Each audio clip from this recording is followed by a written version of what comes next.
I used to think that these breaks do me good. In fact, I used to think that for like 18 years. 18 years I thought that same thing, that breaks actually help me. But then it's only after that I realized that was totally wrong.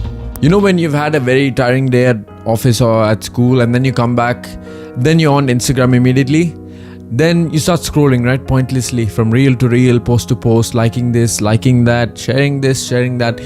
And then suddenly time flies by without you even knowing. So you started at 10 p.m. after you're back. You thought I might as well watch a few reels and then go to sleep. That 10 p.m. becomes 11 p.m., 12 p.m., 1 a.m., 2 a.m. and then 3 a.m. comes about and you're still scrolling through, you're still watching videos. But then out of nowhere, out of the blue, strikes this 3 a.m. motivation. I know you guys know what I'm talking about.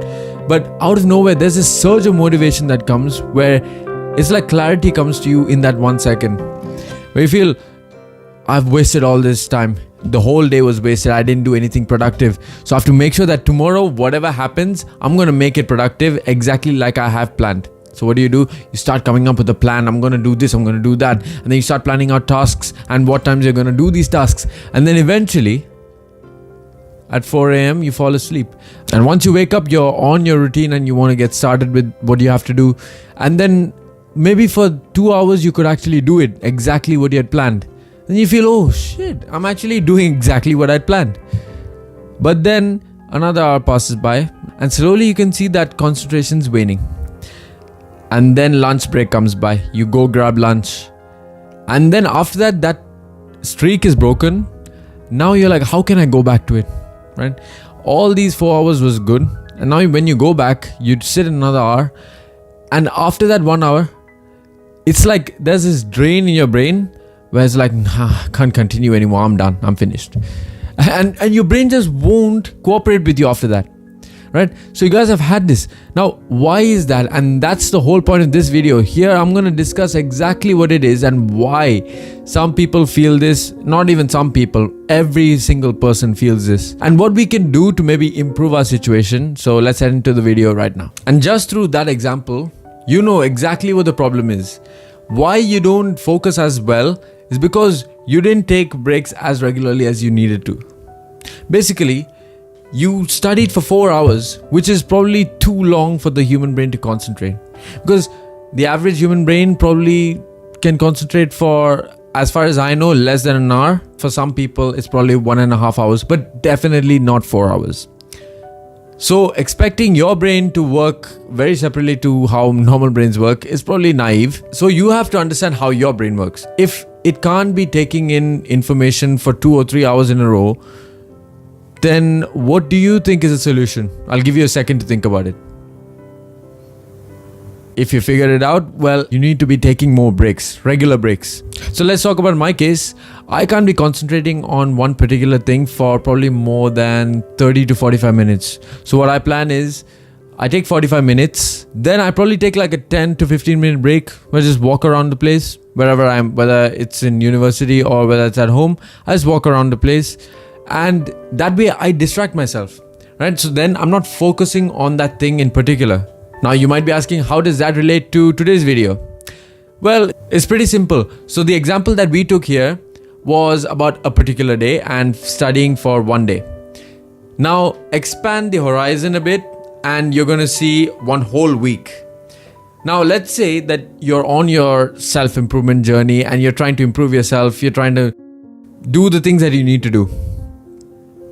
But there's one thing missing, right? You've been doing it again and again. Let's say you've been consistent for 14 days, for 15 days, and you just find that you're losing interest in what you're doing. Slowly but surely, it wasn't as exciting as it was on day 1 or day 5. You're slowly beginning to lose interest in it. Now, what is the problem in that? Let's just say that you've been doing consistently for 15 days. The problem with that is, you probably didn't take a break in between, right? Rather something to enjoy your experience or reward your experience in the other days in the week. Let's just say that you've had 6 days of solid work where you put in the effort. Contrary to popular belief and contrary to what most people will tell you out there, the cheat day is actually more important than the other 5 days altogether. Because it's this time where your brain can recharge, it can enjoy something, it can actually have the effect of getting a reward for doing something.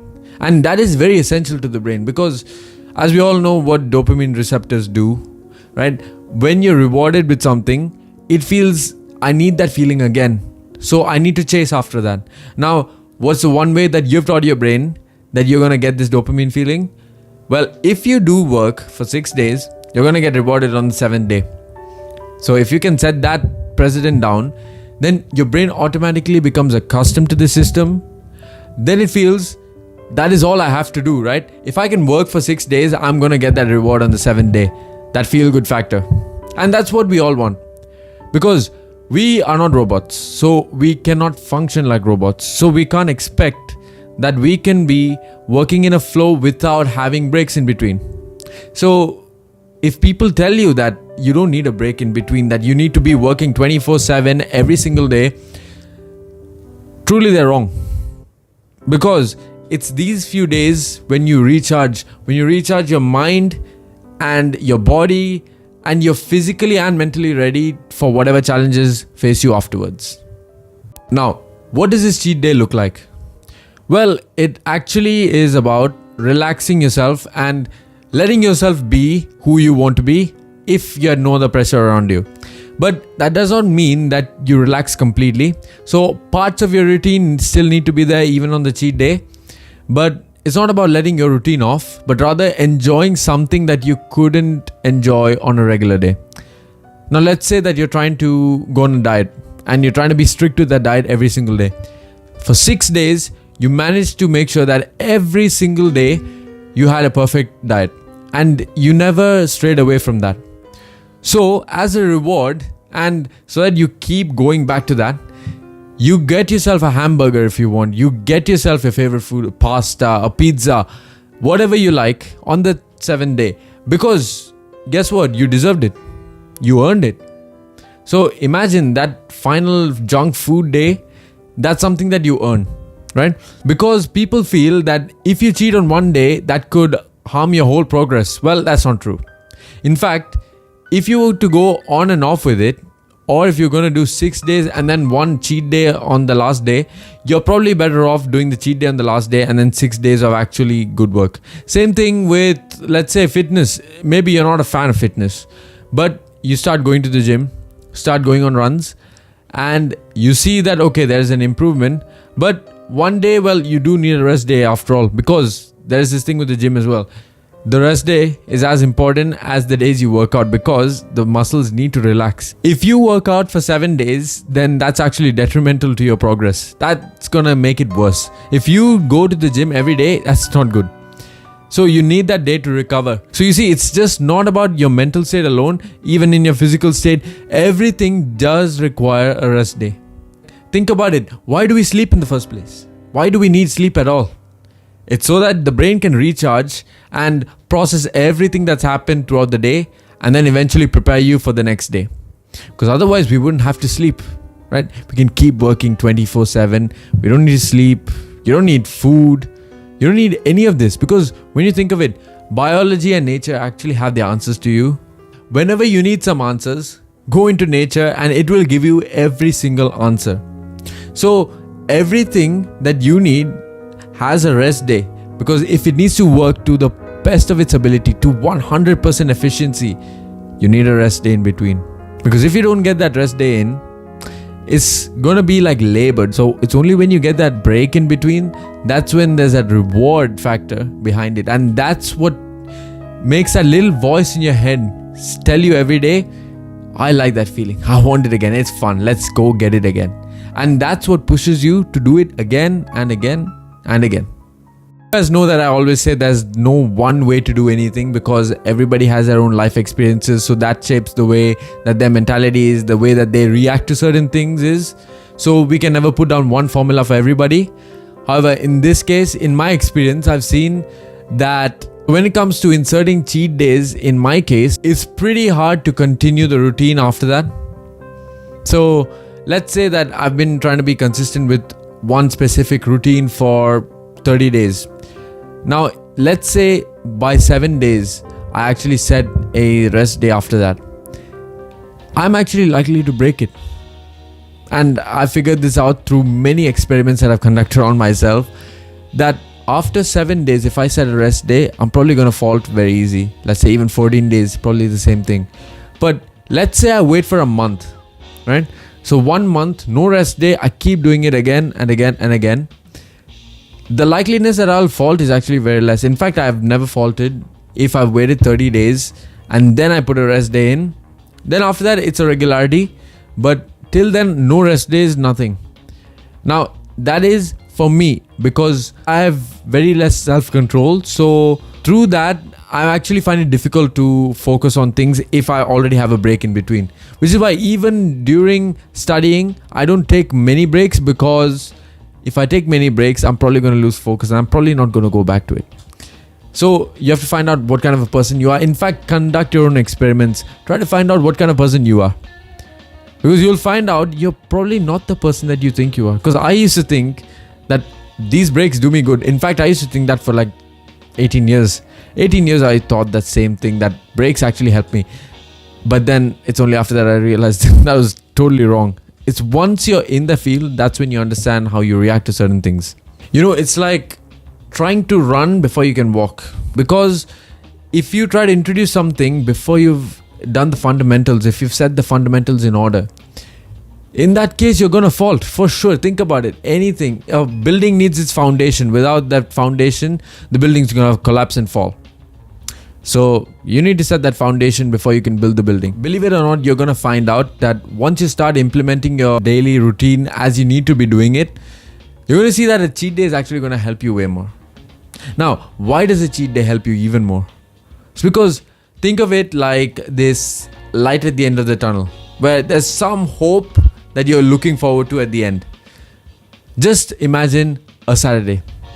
Why is everybody so obsessed with Saturday? In fact, Friday evenings. Have you seen how pumped you are on a Friday evening? Work is done and you have 2 days of holidays coming up. So you're just pumped. You're in that zone where I can enjoy the rest of my time, at least till Monday comes through. Now, why is Saturday the sweet spot? Because when it comes to Sunday, you're in that zone where I need to work tomorrow and you're going to be beaten down by that, right? So you can't really enjoy Sunday. But when it comes to Saturday, it's more like I still have 1 more day of vacations. Work is done. Friday evening's even better. I have 2 days coming up for me and work is done. So just be in that zone. That cheat day that you have, that is your Friday evening or Saturday, whichever you like. And that day or that time is when you're going to be enjoying everything, right? Whatever you have planned, whatever you want to do just for fun. If you want a cheat meal, if you want a cheat activity, do it. Just do whatever you like, right? It's for you to relax. But also make it a point that no matter what you do, add some kind of socializing activity involved in there. Because, when you feel that you don't need to be around other people, around friends, you can do it on your own. Well, that's very bad, honestly. Because when you are in that zone, you feel like I can do it. But then eventually, I need people, right? Because we are all social animals. So we need people. We can't rely on ourselves only. So whatever it is, if you want to meet them, you want to hang out with them, you want to party even, you do it. On that one day, you do it. As long as you've done those other 6 days pretty well, the 7th day, you can do whatever you like, right? Because that's the whole point of doing these things. You need to enjoy time. Because think about it. Everybody who tells you need to work hard, right? Make money, do this, do that. Why do they say that you need to make money? Think about it. Well, it's pretty much because with that money, you can probably relax and have a good time. So think about this logically. Let's say that 30 years you work hard, right? You make your money and you have a good time. What are you going to do after that? What, you want to party? You want to be a teenager? You want to be a young adult? Well, it's not possible, is it? So don't let go of the fun, because that's probably the biggest part of life, right? You're here once, you experience what you need to, and then you leave. That's all it is. So make it worthwhile, but also have your fun. Have a cheat day. Go to parties, experience new things. That's all we are here for, right? No matter what you say, you're not going to remember all the work you put in necessarily. Like, you're going to remember I did some work. But each experience that you have, maybe you go out with your friends, you can remember that years later. You need to make those experiences which will matter all those years later. But also don't let go of this work, because that's as equally as important, because if you want to enjoy or if you want to even survive later on, you need that work as well, right? So maintain that balance between work and fun, and make sure you don't let go of this fun, because no matter what other people will tell you, they will tell you that you don't need that fun, right? That the fun is a distraction. The fun is a distraction when that's the case every single day, but not when you're doing this here and there. When it's here and there, it's all right. So essentially, the whole focus of this video comes down to setting a cheat day when you need it, and also working while you need to. But most importantly, have that final goal in mind, or that final reward in mind, so that you can keep doing work as you need to. Because if you're consistent for, let's say, 6 days, reward yourself on the 7th day. Make sure that your brain knows it gets something out of doing these 6 days of work. Like, long-term goals are good, right? Keeping goals of getting rich or getting famous, whatever you like. But you need those short-term benefits as well, because otherwise the brain's going to get demotivated just like this. So you need to make sure that you have your fun, that you have the activities that you really like to do, and just go out there, just enjoy, be yourself, and yeah, that's about it. And so with that, we come to the end of this one. And if you guys like this as much as I did, then go ahead and drop that like, subscribe to the channel, and hit the notifications bell. And go ahead and share it with your friends, your family, anybody who you think really needs to hear this message. And go ahead and drop a comment in the comments box about something you thought about this video, or something you guys would like to see me talk about in the future. And with that, I'll leave you all and see you all in the next video. And remember, never stop dreaming. See you all. The webs I'm weaving, I could take this crowd from seeing to believing. Got a taste for blood and my tongue keeps bleeding from the words I spit. So sharp, so freezing, so cold. Behold, frostbite, they feeling.